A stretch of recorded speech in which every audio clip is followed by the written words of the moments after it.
Welcome to Freed on Business. He grew up in South Florida, has been in business here since the early 90s, and has closed over $3 billion in deals. He's seen it all. He always has an opinion, and he's always ready to share it. Informed, entertaining, and connected, he has his finger on the pulse of South Florida's business community. He's Jim Freed, and this is Freed on Business. Hey, everybody. Welcome to another edition of Freed on Business. Miami Podcast Studios. What episode is this? 77? 876. This is 876, episode 876. Thank you. I somehow lost track. This is episode 876. There's a lot of things going on in the real estate industry. One thing is for sure about real estate. It never stays the same. It's always evolving, always changing. We're going to talk about ways that I've adapted to change the real estate industry. Graduated college and we were using pencils with erasers and 12-column paper. Then we went to portable computers, laptop computers, desktop computers, et cetera, et cetera, et cetera. Today, everybody's worried about AI. So how do you adapt to change in real estate, in the real estate business? We're going to talk about that in today's show. I'd like to thank, first of all, I'd like to remind everybody we're streaming on Facebook, LinkedIn, Twitter, Instagram. Not Twitter, I guess. Facebook, Instagram. Yes? We still call it Twitter. Yeah, we still call it Twitter.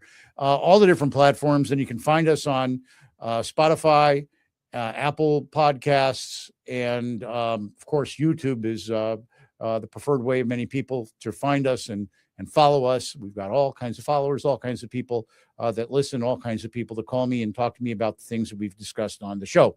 I want to thank our sponsors for 17, 18 years at this point. Warren Henry Automotive, Larry's in, Warren's in, Eric Day, Ismet Yagzi, my service technology, my service advisor, Gerald, the F&I folks over there. Everybody over there treats us like gold. They'll treat you like gold. Join my family, my clients and I. We're all members of the Warren Henry family. You should be too. And now I'm with the show. So, you know, the first thing that you've got to really realize is that not only real estate, but everything in life is constantly changing, and the ability to adapt to change is the most important thing that we can have in our lives. I've changed many, many times, including in college. I went into college as Jimmy Freed. I came out as Jim Freed. I went with long hair, looking like a hippie, came out kind of looking like this. Maybe a little less forehead, but not much less. And what I've learned over time is that the technology is always going to change. But if you're afraid of the change in technology, you're behind the eight ball. You've got to embrace the change in technology. My nephew studied data science at the University of Georgia. Sorry, I got to give them a plug occasionally. I told him data science, and I started to snore. I said, "My God, you got to be kidding!" Today, he was the employee of the year for a major international insurance broker because he runs their contact management, their CRM system. So, you know, first of all, learn the CRM system. I remember using Salesforce for the first time, and it was gobbledygook, and you had to have a designer. Today, Claude can handle your CRM, and I'm working with some young, innovative folks about managing my database and using Claude as an integrated CRM to help me market my real estate business. I've embraced technology, and I'm embracing working with others. You've just got to be able to do that. And yesterday, I had a demonstration about some AI-generated technology will actually write the complete offering book. I used to take weeks to do these books. I used to use the color maps with the rub-on dots and then have to type what it meant and then take all the aerials and call up the aerial guy. He has to wait a couple of weeks until the weather was right and the sun was right for them to take the aerial. If it didn't go well, they had to go up and shoot it again. It would take forever. Today, it takes about 15 minutes, less than that, actually. You know, the system will put in your Excel file. It'll convert it to PDF. It'll take your Word document, convert it to PDF. It'll integrate everything. It'll keep it separate. So it used to be that when somebody created one of these offering books, took them forever. Now it takes you like 5 minutes. And the reality is there's only 3 or 4 pages of meat in those. The rest is stuff that you can download off the internet. Something else, especially in real estate, is to have a focus on local expertise. This is really important for the residential folks out there. Some people focus on a single building in our neighborhood. I was looking up at the buildings. I can see mine from here. Single building. Some people focus on a single market. Some people focus on a town if they're commercial, a sector in the town. When I came out, everybody in commercial real estate was a generalist. Today, they have people that specialize in certain small aspects of everything in the business. And in fact, yesterday I met somebody who's part of a national team that solicits public universities, public companies, and the government to implement public-private partnerships and other types of innovations that bring real estate together with different governmental regulations. You got to understand local regulations and zoning. Everybody in Florida is familiar with the Live Local Act to bring affordable housing in. Now there's additional things that talk about the development of brownfields. And of course, there's always the desire and energy to redevelop governmental surplus properties. You've got to be the person that's the go-to person on a specific thing. For me, what am I the go-to person on? I'm the go-to person on getting people together in a good and positive way. I'm a connector. People reach out to me to connect them with other people. There's the most important thing of all is to know who you are and embrace it. And if you don't know who you are, ask around. Maybe you'll find an honest person that'll tell you. Probably not, but maybe. You've got to stay informed about economic trends. Even though the U.S. economy right now is a whipsaw, it's really easy to understand the fact that oil prices go up and that triggers inflation. And when inflation's triggered, the expected interest rate decrease becomes an interest rate increase. You go, why? Because they got to take some of the money out of the system to slow the inflation down. You need to understand employment trends, especially if you're looking for a job. You have to understand population migration. Oh my gosh.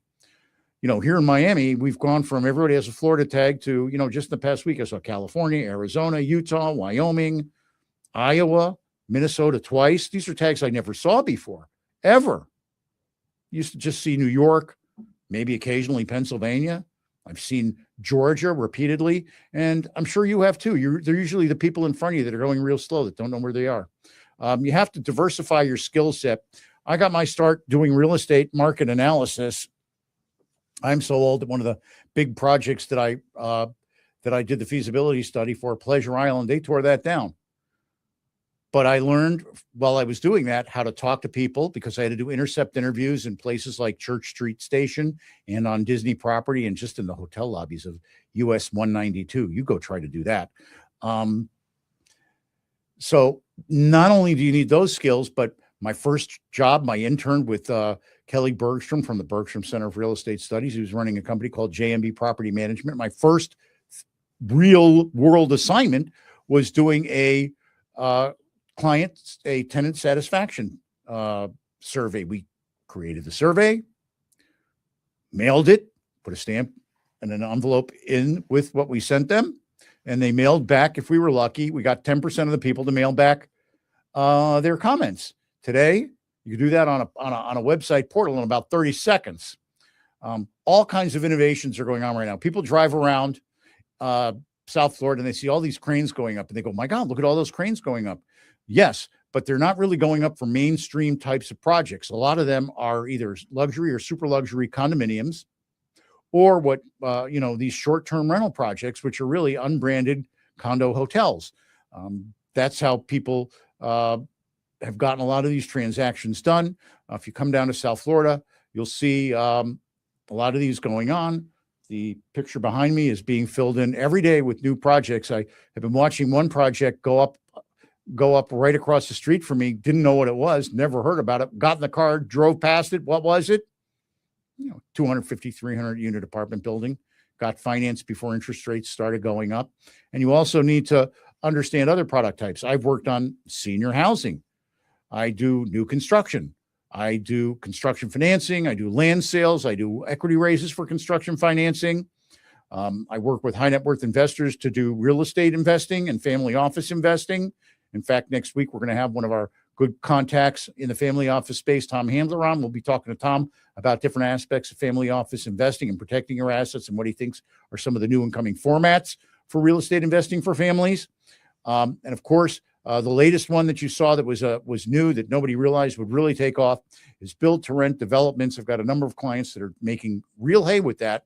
And so you've got to be adaptable. You've got to be open-minded.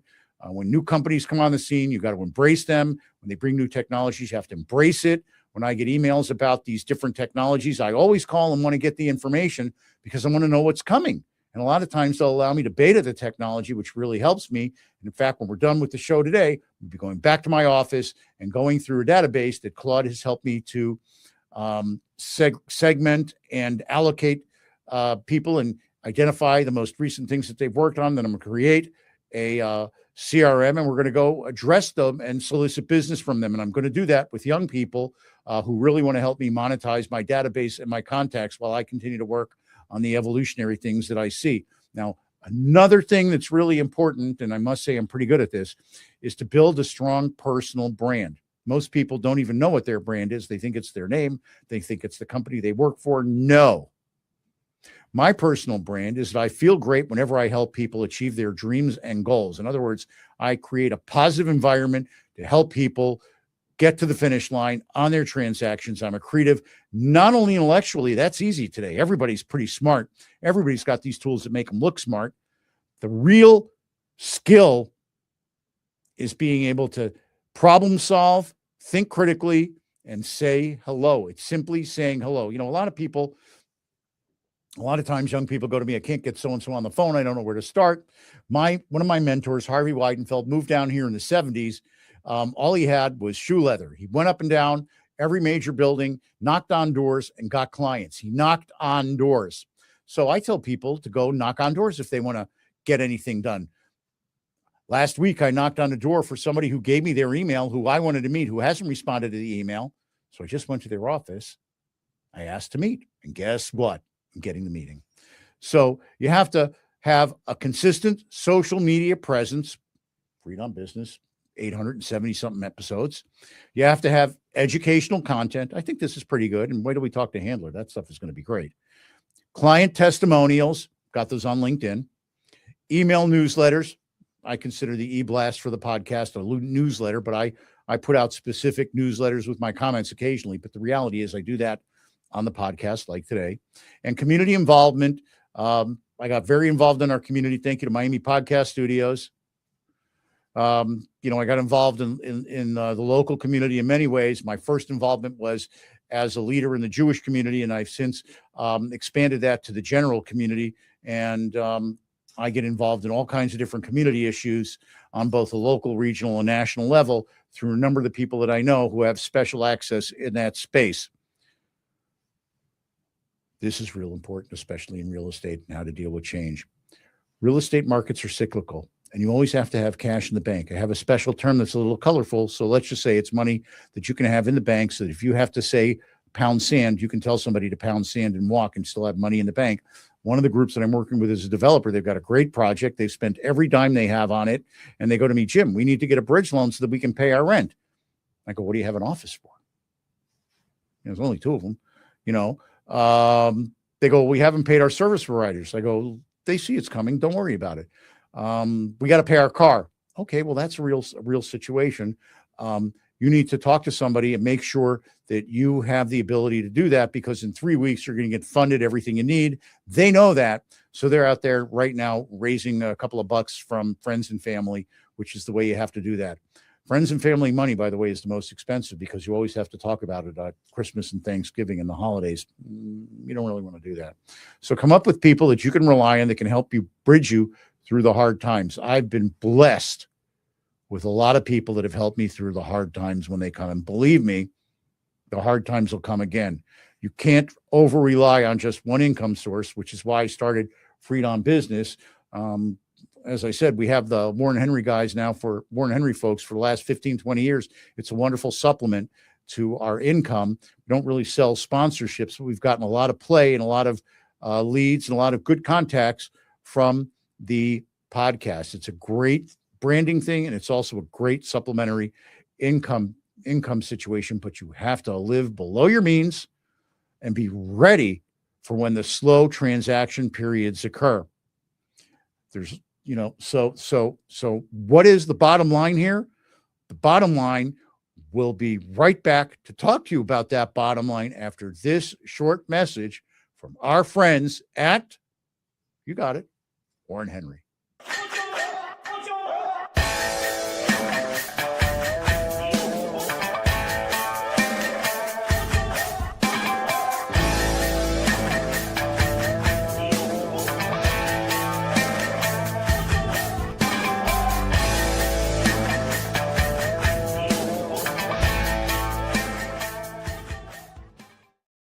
I want to thank our friends at Warren Henry Automotive. Thank you to Larry and the rest of the team, Eric, Ismet.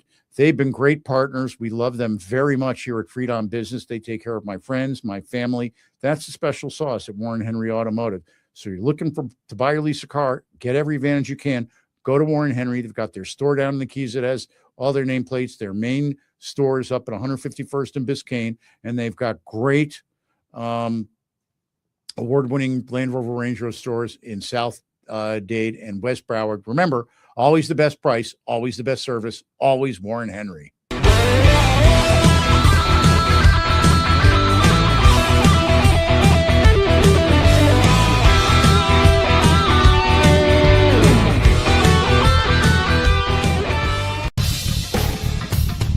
Welcome back to Freedom Business. Connect with us on LinkedIn, YouTube, Facebook, and Twitter at Jim Freed or at Freedom Business, and on Instagram at Jim Freed1.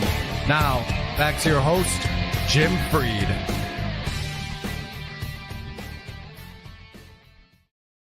I want to remind everybody, reach out to me, Jim Freed. You know my contact information. I'm here to help you achieve your goals and make your deals happen. I do that with my connectivity and my relationships. And that actually brings us to, you can find us on LinkedIn, on all the podcast services, wherever you get your podcasts.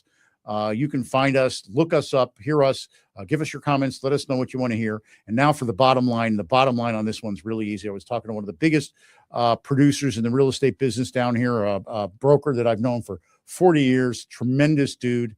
And he told me he specializes in firing bad people that used to be clients.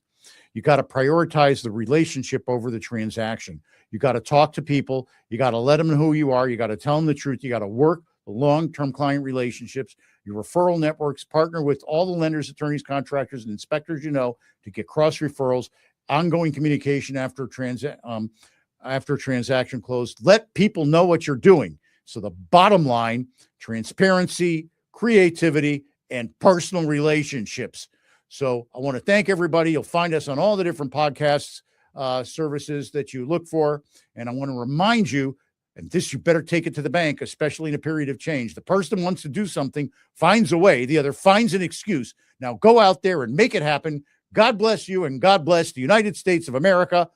Miami Podcast Studios, do your thing.